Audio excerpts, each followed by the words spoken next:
Parker White, the newest member of the Green Bay Packers after signing a futures deal earlier this week. Parker, we've talked about this for months.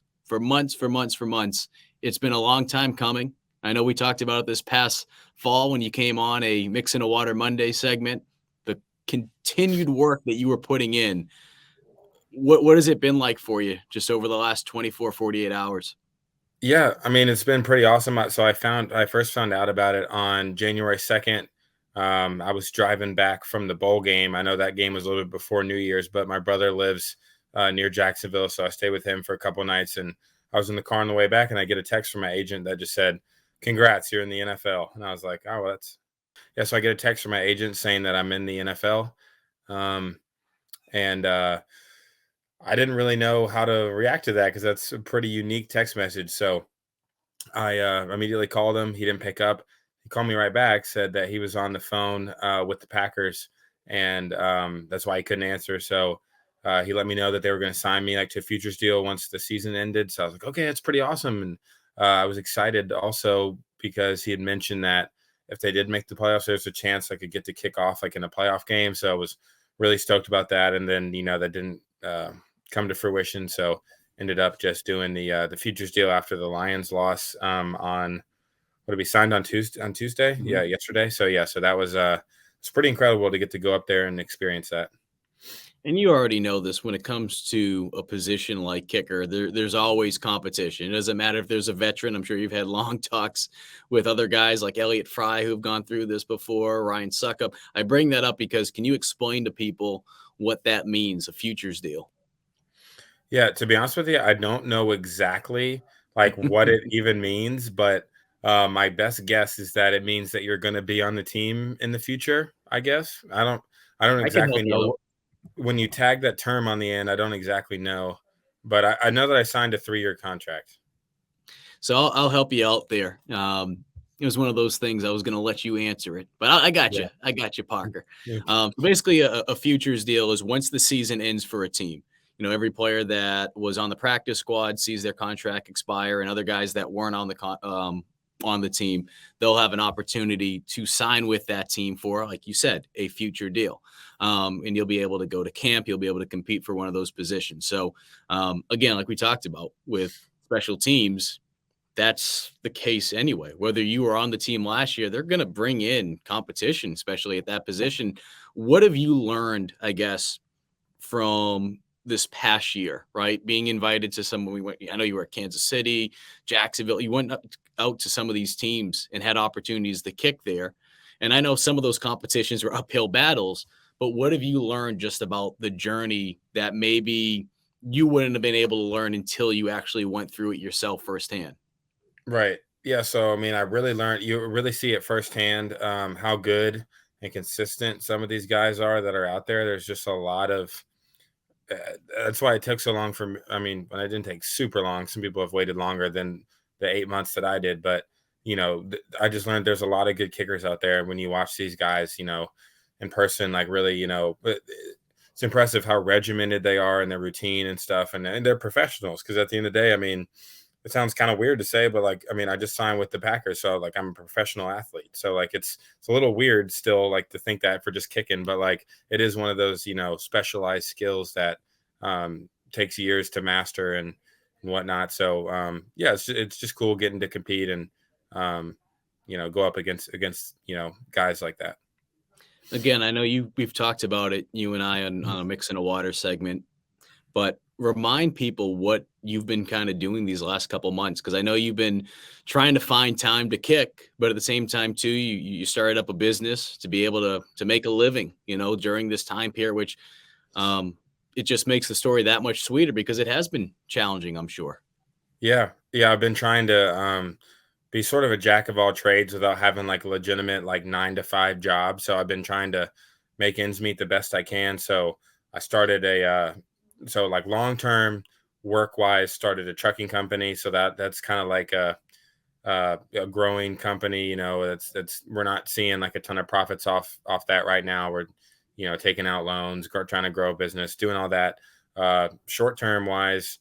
Been doing driving lessons for like a driving school, and then I've also been doing like DoorDash driving.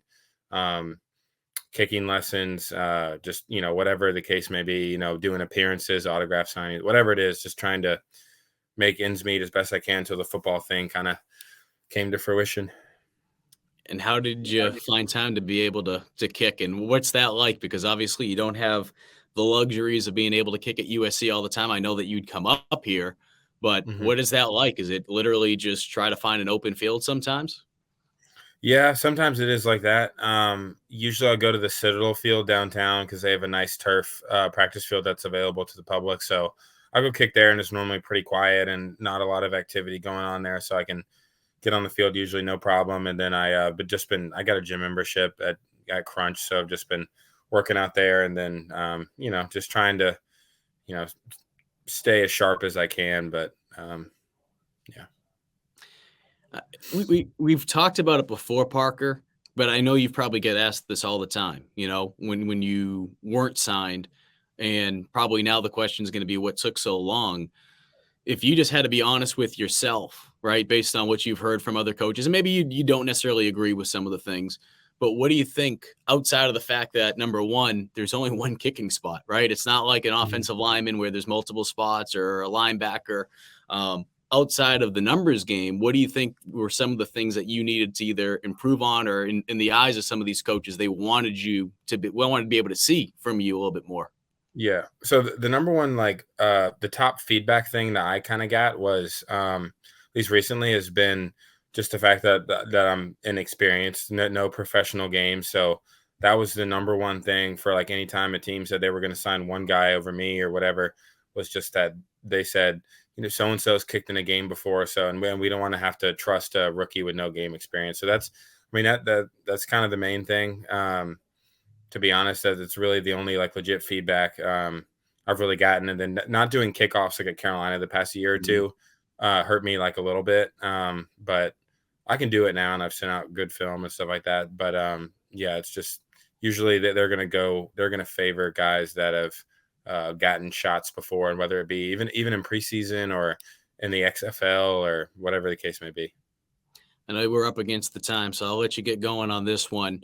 It's a question that I've probably have asked you, especially at media day at South Carolina. Your eighth year it felt like when you were at USC, but Mhm. your journey from literally going to these games and sitting in the student section to going out there on the field.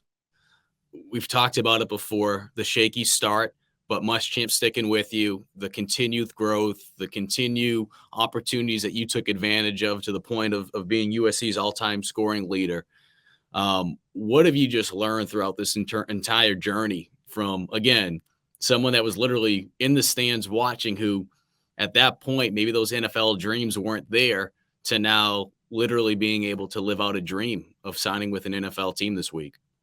Yeah, so I mean, I think the biggest thing I've learned is that with the whole process, really with anything in life, is just to keep your head down, keep working, and take it one day at a time, and just kind of be where your feet are. Like right now, I'm planning a wedding with my fiance, and we're getting ahead of ourselves with certain things. I'm like, Katie, we don't even have a date yet. Like, we don't even have a venue yet. It's like, just go one thing at a time. So, like, that's kind of what I did. Like in the off season at Carolina, if it was a day where we were working out, not kicking, I'm not thinking about kicking. I'm thinking about getting stronger, getting more explosive, getting faster. And then, on kicking days, then I'm regimented and going. And if it's class, and I'm thinking about class, you know what I mean? Just like trying to go one step at a time, because you can easily get overwhelmed, like with work or anything or whatever. If you just have a lot going on in your personal life, whatever the case may be, just trying to, be where your feet are, take it one day at a time, and just kind of keep pushing through. And Muschamp used to always say, embrace the suck. Whenever things suck, just embrace it and just kind of deal with it. And take the punches, and just kind of, stay strong and just keep pushing. And so that was the last one. I need to ask you though about Pete Lembo real quickly. You know, a lot of schools don't invest the type of money. He becomes the highest paid special teams coordinator in the country that does not hold another on-field title in terms of being a positional coach anywhere else. To see your Mhm. alma mater do that and invest money into special teams, someone that you had a chance to be able to work with, you've seen the results. What can you just say about what Lembo has been able to do in terms of making special teams important? Yeah. Yeah, so I mean, I'll start by saying that he has just done, especially this season. I mean, we were good last year, but we were great this year. I mean, he's done a phenomenal job. I mean, you can't tell me that without Pete Limbo, that that he doesn't drastically increase our percent chance of winning games. Like, you can't tell me that the Georgia State game isn't completely different without Pete Limbo with those 2 block punts. Can't tell me the A&M game isn't different without the kick return touchdown. Can't tell me the Clemson game isn't different without Kai's, 60-yard punts and forcing fumbles on teams. And like, it's just when you start to stack up the amount of plays we were making, like, it's pretty incredible. And the way that the guys were able to really it's really a testament to the players too, because they're the ones out there. I mean, Coach Limbo can only do so much. Yeah. But the way that the guys are able to grasp his fundamentals and concepts that he installs in What makes practice him and in the different, meetings. though? What makes him different, though, Parker, that you think guys want to gravitate to? Because, again, and this is no slight against the coaches that were there beforehand that you played under, but we know that with some schools, not everyone wants to be on special teams. It seems like now guys want to be on those units. They take pride in it. Yeah. Yeah, they definitely do. And to be honest, I can't put an exact finger on one specific thing that maybe he does, but I think it's also a testament really to Coach Beamer, because the Mhm. emphasis that he puts on it as well, right? So say you're not going to call any names. Say you're so and so linebacker, and you're kind of buried on the depth chart, and you have a bad attitude about it, and Coach Limbo's really being a pain in the rear end to you, and you're like, okay, I'm not going to try hard on kickoff today. I don't really care. But then you see Coach Beamer come up and stand right there during the kickoff drill.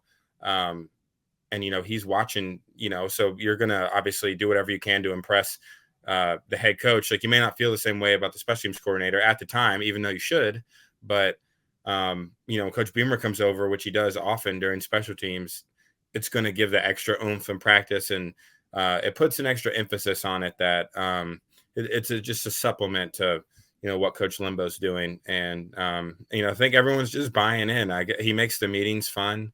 A lot of World War II references and old time pictures and stuff. It's a good time in there when he, especially teams. I mean, I always got a good chuckle out of a lot of the stuff he would do. But Well, Parker, we appreciate you. Looking forward to hopefully seeing another Gamecock on Sundays in Green Bay. There's already two. JJ Inambare is out there and Keyshawn Nixon. And you like this little special teams tie-in. Keyshawn led the league in kickoff return yardage. He becomes the third Packer in history. I mean, that is a program that has had a lot of great players, Third time that a Packer has led the league in that category. Parker, appreciate you, man. Wishing you nothing but the best, and looking forward to talking to you again soon. yeah, thanks, Mike. Sounds good.